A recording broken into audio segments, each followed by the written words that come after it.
Hampshire, we have rapidly increased the technology that we use in the election process because we had ignored it for a while. But it is important knowing that any electronic system can be hacked and tampered with if the conditions exist for that to happen, to make sure that we protect those electronic systems. That includes the statewide voter registration database. It includes the ballot counting devices that we use on the day of the election. It includes electronic poll books that some towns are starting to use now. But one of the main factors that we use with all of those devices is that we keep them as standalone units as we possibly can. And in the case of the voter registration database, Representative Luno asked me a question, I'm going to answer it for him now, but we just created a brand new voter registration database. We've replaced the legacy system. And in the course of doing that, in the contract that we entered into with the software developer to create the system, we said that no offshore resources could be used unless we were notified in advance. Well, it turned out, we found out that there had been some offshore resources used in the development of the code. And so we took a pause and we decided that instead of starting from scratch, that we would hire a highly recommended firm made up of ex-military individuals that would go through every single line of code in the development to make sure that there was nothing wrong with it. And the interesting thing was that when they went through the code that our developer made, there were no issues. But when they got into the third-party software that was used, and there's third-party software that's taken off the shelf so that to do things like it tell a printer how to print a report or something like that. I believe it was a Microsoft product where this company found a line of executable code that would play the Ukrainian anthem if it was open on a Russian server. So it would have had no impact on people using it in the state of New Hampshire, but we claimed that we took care of it. We cleaned it, and so because of that, we have an ongoing monitoring system now to do that, not just with the elections database, but every database that we have in the department.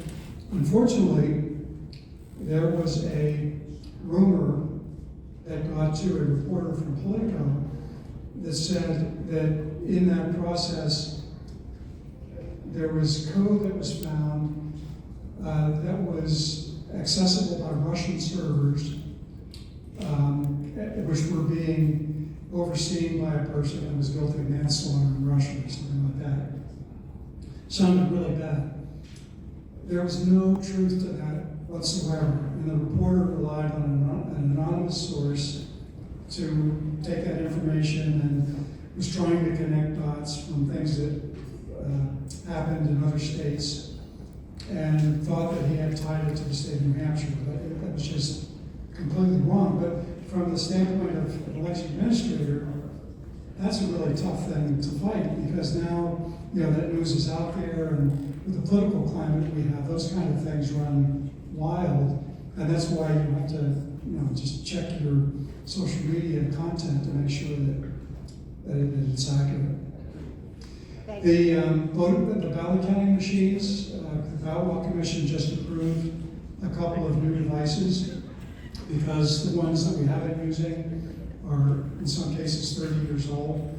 And so that the technology used today is digital scan, and those devices will record an image of every single ballot that goes through the device. There's no way that you can tie that ballot to the voter, but the great thing about that is it opens up a lot of opportunities for us to be able to conduct some really good post-election audits using that information, where we can actually then pull a physical ballot and compare with what's on the ballot counting device. And that should give confidence in the election.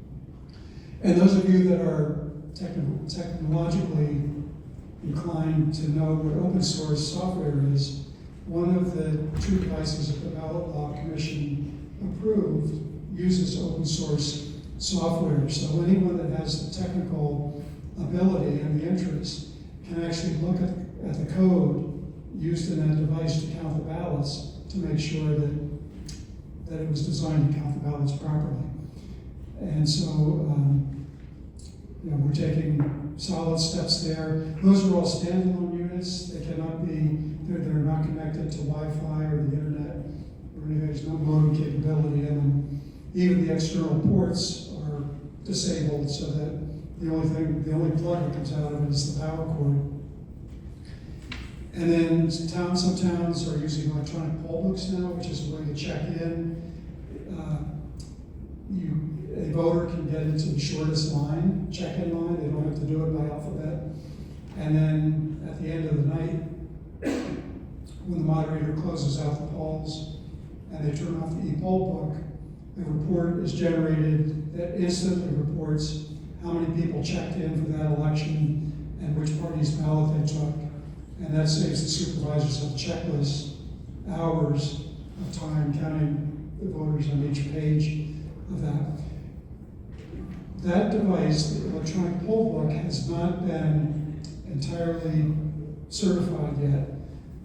There is no national certification that we can lean on to help us do that.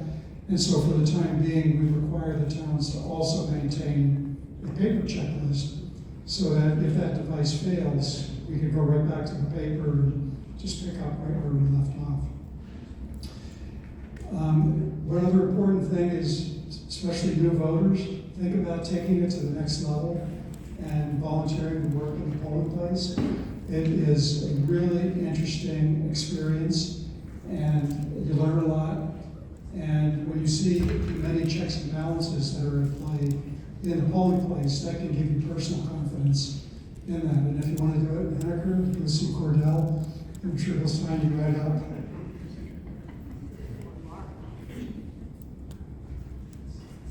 Any other questions?